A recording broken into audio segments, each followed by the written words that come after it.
Et pour finir, Freddy, vous allez nous faire découvrir une discipline extrême. Le MMA ou le free fight, un mélange de différents arts martiaux qui est en passe d'être légalisé en France. À Cognac, une académie propose des cours pour les adeptes de ce genre de discipline. Nous avons suivi l'un des entraînements dispensés par le directeur, double champion du monde, Emmanuel Fernandez. Regardez, les images sont signées Laurent Gauthier.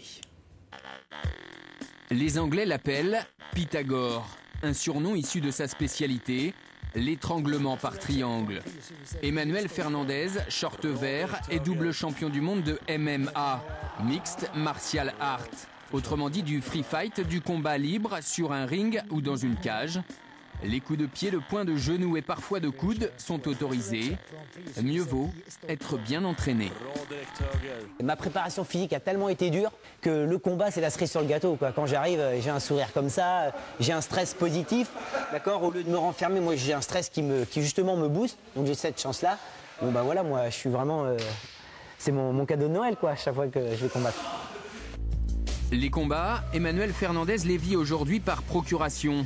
À 37 ans, le Charentais s'est retiré des rings, mais il transmet sa passion aux élèves de son école, l'Académie Pythagore. Voilà, de temps en temps on déplace, on travaille sur le underhook.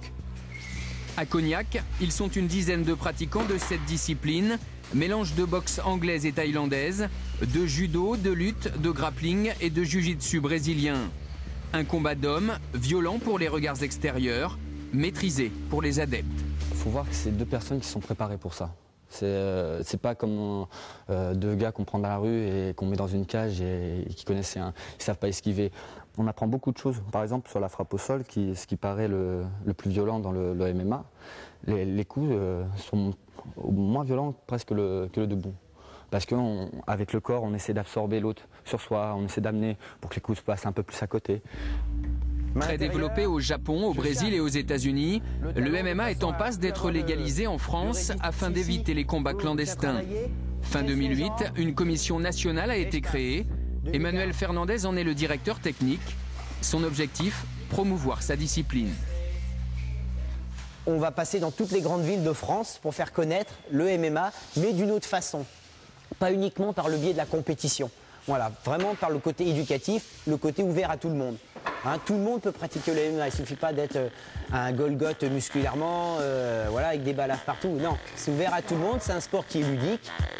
La commission nationale doit désormais mettre en place des grades représentés par des gants de différentes couleurs, à l'image des ceintures au judo, et imposer aux combattants le port du casque. Deux mesures pour définitivement convaincre le ministère de la Santé et des Sports.